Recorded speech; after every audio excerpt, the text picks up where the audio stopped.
Gracias por la oportunidad que nos da, Señor, de un lunes más y de poder estar meditando en tu preciosa y hermosa palabra, Señor. Gracias porque, Padre, podemos estar reunidos por este medio. Y, Padre, pedirte que tu Espíritu Santo hable a nuestros corazones en este día. Glorifícate, mi Dios, y que tu pueblo sea edificado en tu palabra, mi Padre. En Jesucristo estoy dándote gracias. Amén. Amén.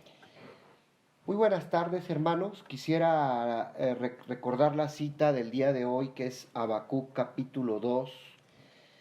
Leímos 2 del 4 al 20, pero para aquellos que puedan y quieran y deseen marcar su Biblia, especialmente vamos a ver los versículos 4, 14 y 20. Versículos 4, 14 y 20.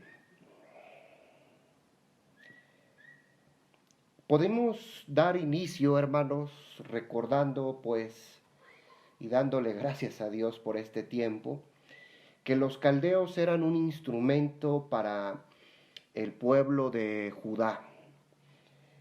Ellos iban a ser utilizados como instrumentos para castigo de Israel y serán también castigados ellos por Jehová de los ejércitos y finalmente derrotados.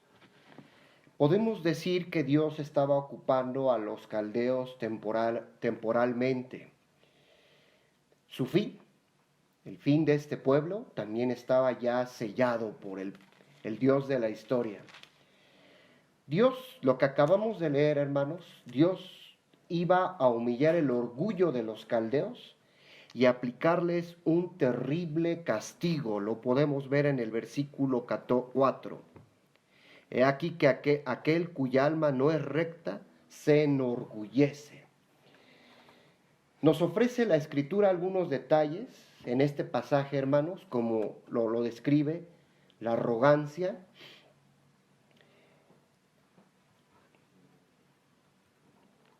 Y vamos a dar inicio propiamente al estudio de la palabra entonces. Vamos a ver, hermanos, los eventos históricos que deben de ser analizados a la luz del reino de nuestro Señor Jesucristo. ¿Qué es lo importante en del estudio del profeta Habacuc? Esto, hermanos, la palabra nos revela y nos va a hacer comprender esto para nuestra vida. Es como el Señor va a actuar o procede con toda la humanidad. Y es importante, hermanos, que aspiremos a pensar en lo siguiente. Nuevamente voy a decir, si Dios es el dueño de la historia, nosotros somos aspirantes a disfrutar de la paz que nos da el Señor Jesucristo, a pesar, amén, de cualquier dificultad que el mundo pudiera tener o rodearnos. Entonces, vayamos viendo lo que sucede en este tiempo, hermanos. El principio que vamos a aprender el día de hoy de Habacuc, hermanos, es un principio esencial, digamos que es coyuntural, es la columna vertebral de lo que estamos estudiando, hermanos. Solo en los términos del reino de nuestro Señor Jesucristo. Es decir, a saber, el gobierno del mundo por parte de nuestro Dios, en su totalidad y también la iglesia, hermanos, está dirigido por nuestro Dios. La historia está dirigida por nuestro Dios. ¿Cuál es el propósito, hermanos? Realizar su reino, establecer su reino. Por lo tanto, nuestro objetivo, hermanos, es el de analizar profundamente cómo está actuando Dios. Decíamos, ocupamos una palabra que el profeta Habacuc está perplejo ante los acontecimientos de Dios. que estos no deben de ser una novedad, no es algo nuevo, hermanos. Y por lo tanto no debemos de ser ingenuos en pensar que esto está sucediendo por primera vez. No, estamos experimentando como pueblo de Dios estas oportunidades que el Señor le dio a Habacuc, ahora también a nosotros nos las está recordando.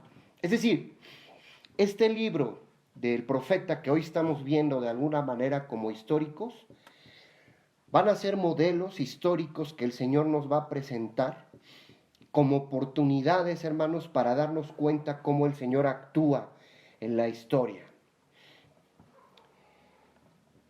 Podemos decir entonces que este planteamiento del profeta Habacuc nos va a ayudar a nosotros entonces y nos va a despojar ahora de lo siguiente.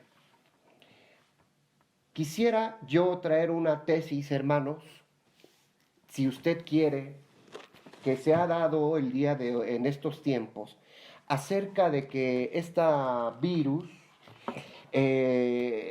virus ha sido un virus mutado por algún gobierno maligno y, hermanos, pues la finalidad era el exterminio de la humanidad.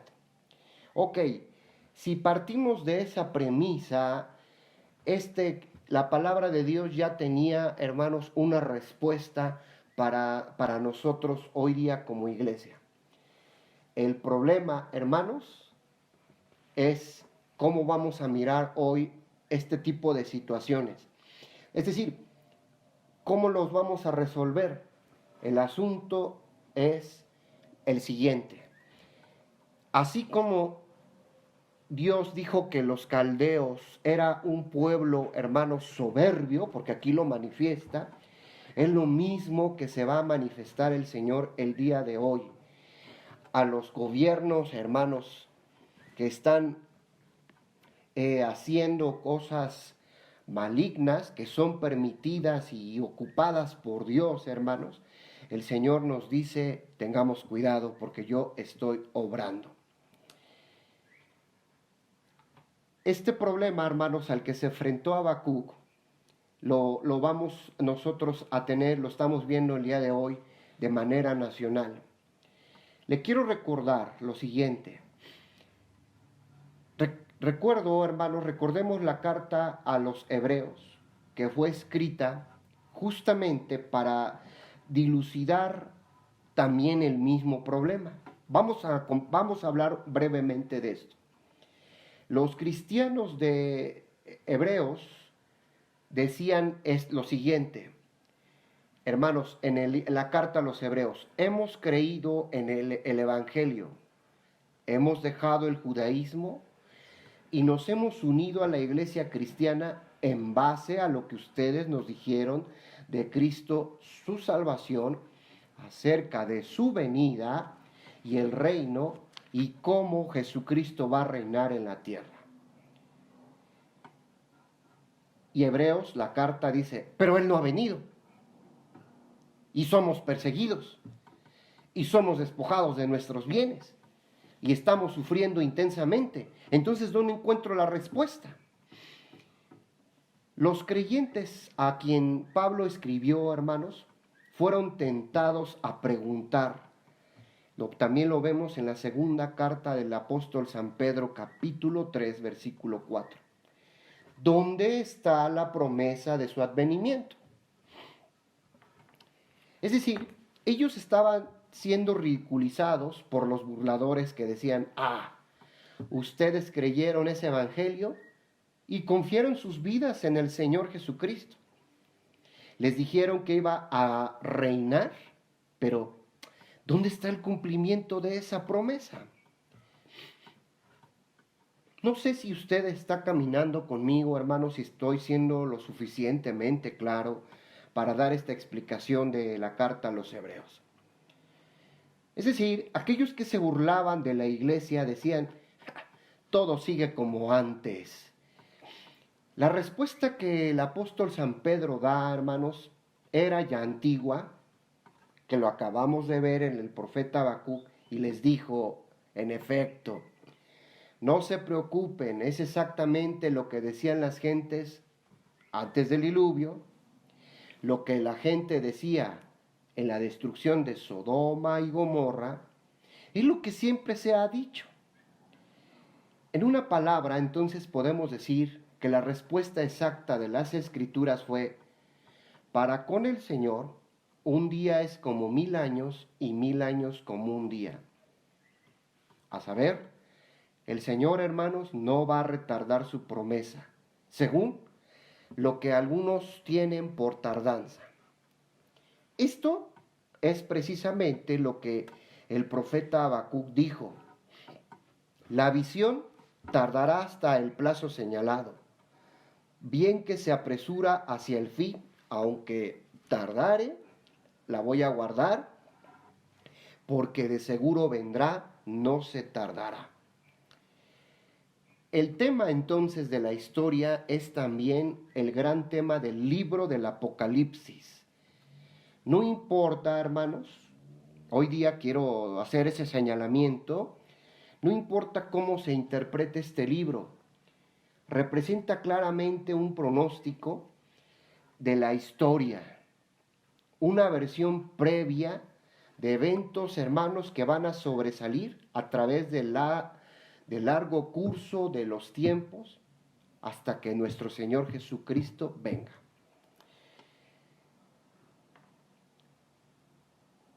El libro del Apocalipsis entonces es principalmente una gran visión que anticipa la venida de nuestro Señor y Salvador Jesucristo. Es la historia de los sellos rompiéndose o abriéndose. Por lo tanto, hermanos, es un mensaje de consuelo, no solo para los creyentes del primer siglo, es un mensaje de consuelo para todo el pueblo de Cristo en todo tiempo y en todo lugar. Decimos entonces, dos posibles estilos o propósitos de vida, el de la razón, hermanos, y el de la fe. La Escritura dice: mas el justo por la fe vivirá. Hermanos, la Escritura nos ha dado entonces elementos para decirnos lo que va a suceder, y por lo tanto, hermanos, nos dice la Escritura: el justo vive por la fe. Consideremos nuevamente el pasaje que acabamos de leer, hermanos, 2:4 de Habacuc. Mas el justo por la fe vivirá. Me gustaría que no lo olvidásemos, hermano. Quiero que recordemos esta declaración importantísima, porque esta cita, querida iglesia, se da varias veces en el Nuevo Testamento.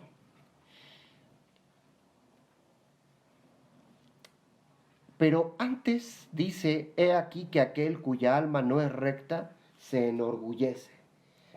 Algunas versiones lo traducen de la siguiente manera: aquel cuya alma se levante no es recta.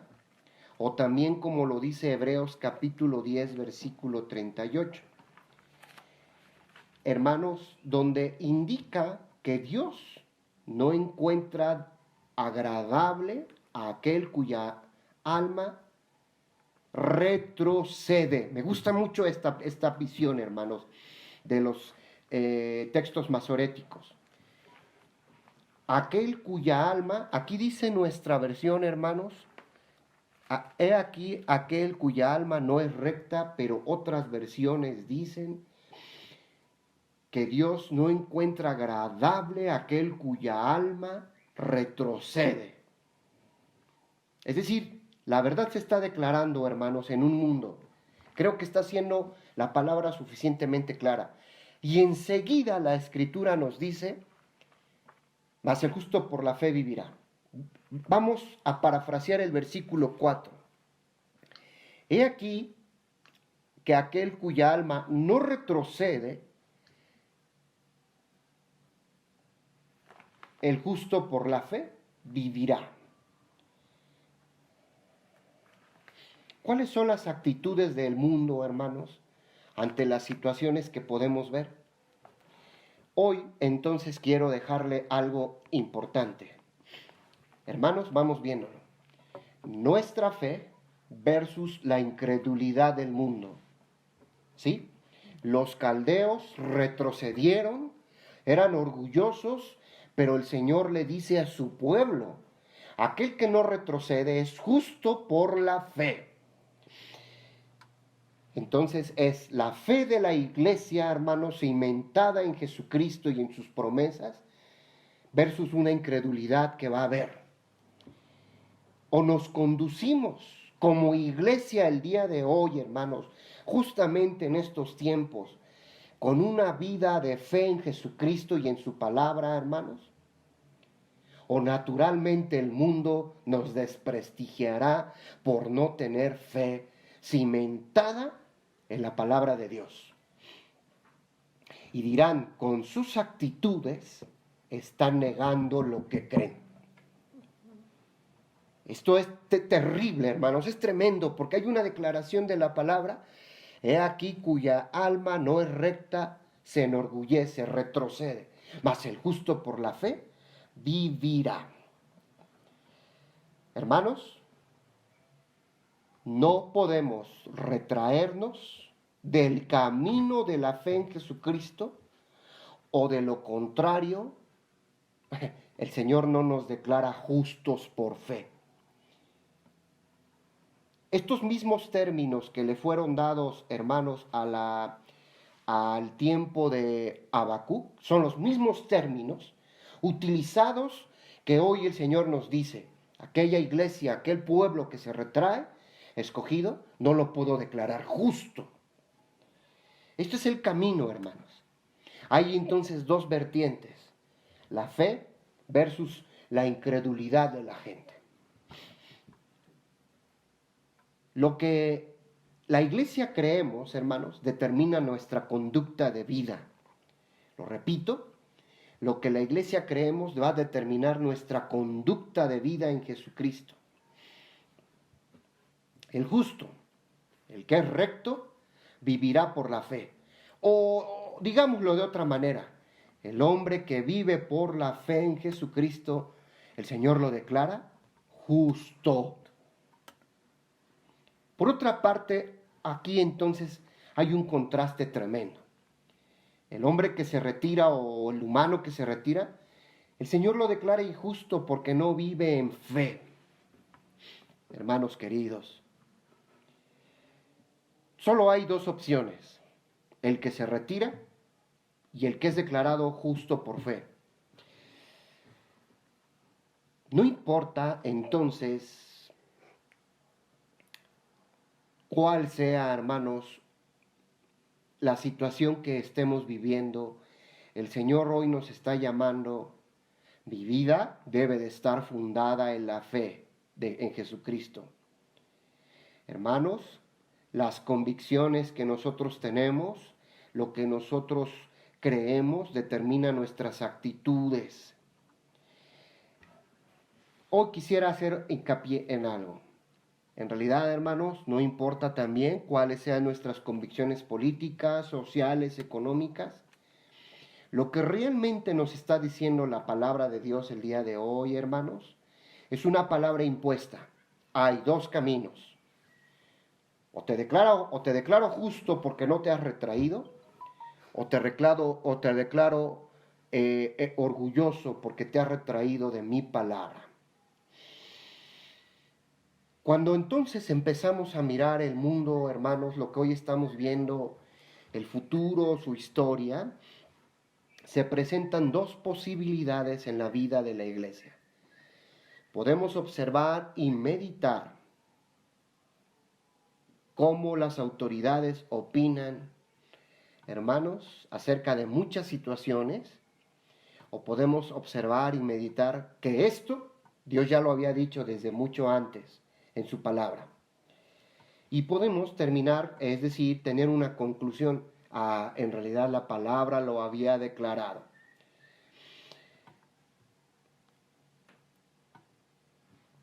Querida iglesia,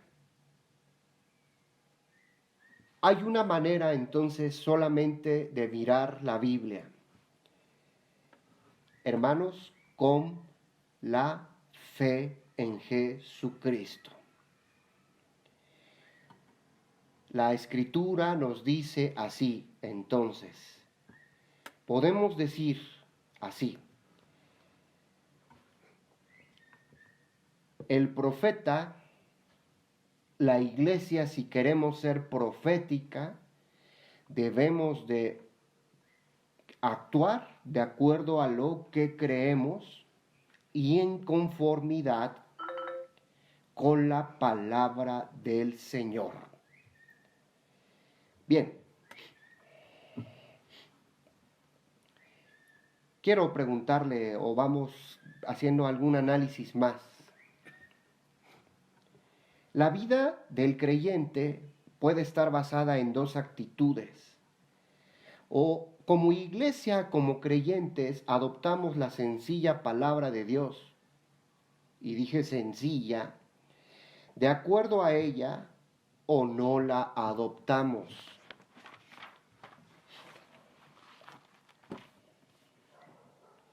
El mundo nos va a decir que los milagros son ridículos. El mundo, hermanos, nos va a decir, va a creer más en lo sofisticado. El mundo, hermanos, nos va a hablar de eso. Pero el camino bíblico, hermanos, es un camino de vivir por fe. Esto nos dice la Escritura: el justo por la fe vivirá. Fe significa adoptar la palabra de Dios y actuar de acuerdo a ella. Hermanos, el Señor le dijo a Noé: te me vas haciendo un arca de tales y cuales dimensiones. Y él actuó con fe. Fe significa creer en lo que Dios ha dicho precisamente porque Él lo ha dicho. ¿Verdad? A saber, hermanos, no fue gratuito que los hombres de fe que están enlistados en el libro de los Hebreos capítulo 11 hayan estado ahí sencillamente porque sí, ¿no? Fueron hombres y mujeres obedientes que creyeron a la palabra que Dios les había hablado. Hermanos, no hay una razón por la cual no creer. Por ejemplo, ¿por qué tomó Abraham a Isaac, su hijo, y subió al monte Moriah? ¿Por qué estuvo a punto de sacrificarlo, hermanos? Sencillamente porque Dios lo había dicho. Le dijo que lo hiciera y él actuó. Queremos ser hombres y mujeres de fe, hermanos. Queremos ser una iglesia llena de fe y que el Señor nos declare justos por la fe. El justo por la fe vivirá. Tenemos que obedecer la palabra del Señor. Amén. En estos tiempos, hermanos, donde es más fácil creer no sé qué otras cosas, significa entonces que nosotros debemos de creer en la palabra de Dios. Querida iglesia, el secreto, la fórmula de aquellos hombres que creyeron en su palabra de Dios, hermanos, dice Hebreos 11:27, no lo olvide, Hebreos 11:27, es que vivieron como viendo al invisible.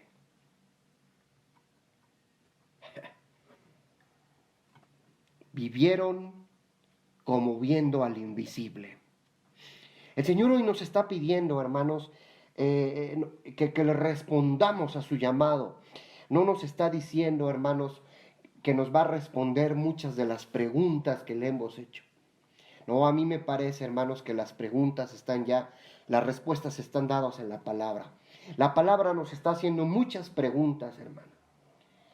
Estamos viviendo, hermanos, como viendo al invisible. Qué cosa tan tremenda declara la palabra. ¿Qué preferimos como iglesia, hermanos? Moisés prefirió ser maltratado con el pueblo de Dios que gozar de los deleites temporales de la vida. Hebreos 11:25. Por una parte, entonces, en la corte de aquel hombre, hermanos, egipcio, había sabiduría humana, y por la otra, cosa tremenda, la sencilla y poderosa palabra de Dios que se le había revelado a Moisés para sus propósitos eternos, hermanos, porque ese pueblo le pertenecía y el destino para el cual estaba ya preparado. ¿Qué queremos entonces, hermanos?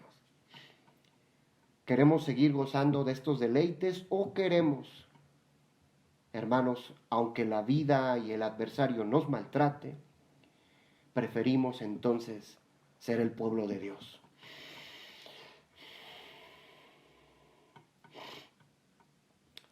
Hermanos, para esa época, no lo olvidemos, los esclavos eran maltratados con crueldad. Moisés no tenía más que la palabra de Dios para apoyarse. ¿Y por qué dije no tenía más, hermanos? No había otra cosa en la cual apoyarse y era la más importante. Pero ¿qué hizo este hombre llamado Moisés? Desechó a Faraón, le dio las espaldas a un futuro, hermanos, que le ofrecía poderío. Nótese eso, hermanos, le dio la espalda a ese imperio. ¿Por qué? Porque escuchó la sencilla palabra de Dios. Abraham abandonó su patria, salió como viendo al invisible, el justo por la fe vivirá. Es decir, estos hombres arriesgaron todos por el amor a Dios, hermanos, apoyados en la palabra de Dios. Entonces hoy podemos decir nuevamente, hermanos queridos, si queremos que Cristo, seamos declarados en Jesucristo como justos, hermanos, tenemos que tomar una decisión. Y solo hay una ya, hermanos: arriesgar nuestra vida por Jesucristo. ¿Estamos dispuestos a sufrir por ello? Amén. ¿Estamos, hermanos, dispuestos a perderlo todo si es necesario por causa de Cristo? Amén. Ese es el llamado que el Señor le está haciendo a la iglesia. Bien, hermanos, porque esa era la única alternativa que tenían los primeros creyentes. Hermanos, no podemos decir que entonces no hemos escuchado de esta poderosa palabra de Dios. ¿En qué nos vamos a apoyar, hermanos? ¿En quién nos vamos a apoyar? Recuerde que la iglesia del primer siglo tuvieron que enfrentar terribles predicamentos y decisiones. Esas son decisiones, iglesia. Solo hay un Señor. Tú dinos quién es. ¿El emperador o tu Jesucristo? ¿Qué decisión, hermanos? Una decisión de vida o muerte que a veces la iglesia preferimos la comodidad. Si nos dices que es Jesucristo, te vamos a arrojar a los leones. ¿Sobre qué base entonces la iglesia se definió a decir Jesucristo es mi Señor, hermanos? Sobre la base más sencilla, sobre la palabra de Dios. Aquel hombre que había venido de la pobreza, de gran pobreza de Belén, hermanos, que trabajó como un carpintero y luego muerto en una cruz. ¿Le parece eso lógico y sensato? Pues esa es la fe. Esa es la fe que hoy el Señor nos está diciendo. También creemos en la gloria del Señor, hermanos, y que Jesucristo resucitará de entre los muertos. Pero hoy nuevamente, hermanos, recurriendo a la Escritura que nos dice aquella alma que se amilana, se avienta para atrás, yo no la considero justa. Entonces, ¿qué vamos a hacer, iglesia? Porque hoy no se nos está pidiendo que declaremos al César como nuestro Señor. Pero el Señor nos está haciendo una demanda fuerte y poderosa. ¿A quién te vas a inclinar? ¿En quién vas a creer? ¿Vas a morir por mi Hijo Jesucristo por la fe y solo en la fe en Él? ¿O vas a seguir teniendo este tipo de comodidades, hermanos? La posición de la iglesia del día de hoy, entonces, solo hay una alternativa y solo una, hermanos, que debe de tener la fuerza y el poder del Espíritu Santo. Sí, ¿sabe cuál es, hermanos? Debemos de ser lo suficientemente insensatos para apoyarnos en la palabra de Dios. Porque el mundo nos ofrece cosas lógicas. Pero nuestro Dios, hermanos, su voluntad es indescriptible. ¿Qué principio controla la vida de la iglesia? ¿El principio de los cálculos? ¿El de la sabiduría del mundo? ¿El del análisis del asunto equilibrado, hermanos, de la economía, de la historia que fue escrita desde los seres humanos? He escuchado, hermanos, un sinfín de noticias que dicen que México vamos a la deriva, económicamente hablando. Y yo no estoy hablando del gobierno, hermano, yo estoy hablando de mi Dios, que va a gobernar todas las cosas y va a gobernar mi México. Pero es el tiempo en que Dios me está llamando, hermanos. Frente a un análisis humano que nos dice la economía, la política, los gobiernos, la medicina, esto, ¿qué vamos a hacer? ¿A quién le vamos a creer, hermanos? Porque lo que vemos, podemos decir, es que es humanamente imposible, correcto, pero para Dios todas las cosas son posibles. Y si aún nos fuera, hermanos, tan mal como lo han dicho, la gloria sea dada a Dios, porque entonces está puesta nuestra fe en Jesucristo. Hermanos, la palabra de Dios nos está advirtiendo que en esta vida y este mundo y todas las cosas son transitorias.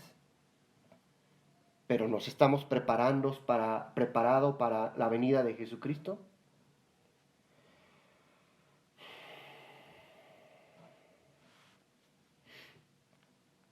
Si estamos delante ahorita de la presencia de Dios, debemos hacernos esta sencilla pregunta. Quiero detenerme y decirla con toda la autoridad que la palabra de Dios me está diciendo, hermanos. ¿Soy justo por la fe? ¿Está mi vida basada en el principio de la fe en Jesucristo? ¿Estoy sometido, mi vida está sometida, hermanos, a la palabra de Dios, del Dios vivo y verdadero? ¿Estoy dispuesto a arriesgarlo todo, incluso mi vida, hermanos, por Jesucristo? Si es así, hermanos, el Señor hoy nos dice, eres justo y te declaro justo porque tienes fe en mi Hijo Jesucristo. Amén.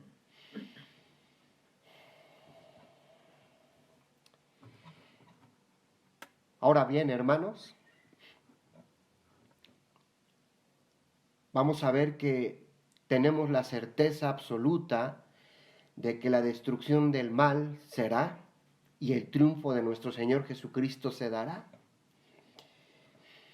Hay un principio, hermanos, universal en la historia que podemos ver en la Escritura. Todo el que sea malo está bajo el juicio de Dios. Este es el principio que no debemos olvidar. Nótese, a pesar de que los caldeos estaban prosperando por un tiempo, su límite de prosperidad ya estaba fijado por el dueño y el Señor de la historia. El Salmo 37, versículo 35 dice, el impío podrá triunfar por un tiempo, podrá extenderse como laurel verde, pero no ha de permanecer. En el nombre de Jesucristo su sentencia está sellada. Lo que le produce asombro al pueblo de Dios, hermanos, es porque Dios lo permite. Lo que hace entonces es llevar adelante sus propósitos perfectos y eternos para que el mundo pueda tropezar bajo estos poderes malignos. Antes, justo antes, hermanos, de que se revele la soberanía de nuestro Dios. Hay un principio entonces que debemos de acuñar en nuestro corazón. El principio al cual nos debemos aferrar como iglesia es que Dios está por sobre todo. Proverbios 13:15 nos dice: el camino de los transgresores es duro. Ya sean estos individuos, naciones o el mundo entero, el mundo, hermanos, el hombre del mundo podrá hacerse de una fortuna utilizando prácticas impías en su negocio. Y podemos decir, entrecomillados, triunfar. Pero ese es su fin, porque también lo vamos a mirar en su lecho de muerte, enterrado en una tumba, en agonía, con un destino eterno. En realidad, hermano, nosotros debemos sentir lástima por los impíos, que no son sensatos, pero se embriagan de los placeres temporales. Lo mismo entonces ocurre en las naciones. Si usted lee la historia, hermanos, del mundo, hubo imperios que avasallaron al pueblo de Israel o otros pueblos, hermanos, pero esto tuvo sus límites. Egipto, Babilonia, Grecia, Roma, yo le invito, no olvidemos su fin. Hubo un tiempo cuando aparentemente, hermanos, Turquía iba a doblegar a todo el mundo, pero finalmente cayó. Llegó el momento de aquella calamidad estruendosa, hermanos, pronunciada por nuestro Dios, que entró en vigencia. Quiero pedirle entonces que reflexionemos. Estamos viviendo en un periodo que hemos visto la acción de Dios, no importa lo que esté ocurriendo en el mundo el día de hoy, hermanos, el principio de la palabra de Dios sigue operando. ¿Qué sucede con el maligno? Está condenado. Pudiéramos decir entonces, puede tener una prosperidad temporal, hermanos, y así debemos esperarlo, pero hay un ay, los ayes, hermanos. El juicio, la condena de nuestro Dios sobre el impío será irrevocable. Ahora bien, vayamos al versículo 14, que no hemos meditado. Porque la tierra será llena del conocimiento de la gloria de Jehová, como las aguas cubren, ¿qué, hermanos? El mar. Por supuesto que a la iglesia no le corresponde predecir lo que va a ocurrir a detalle, pero podemos estar seguros de un gran hecho, iglesia, que es la victoria final de nuestro Señor Jesucristo.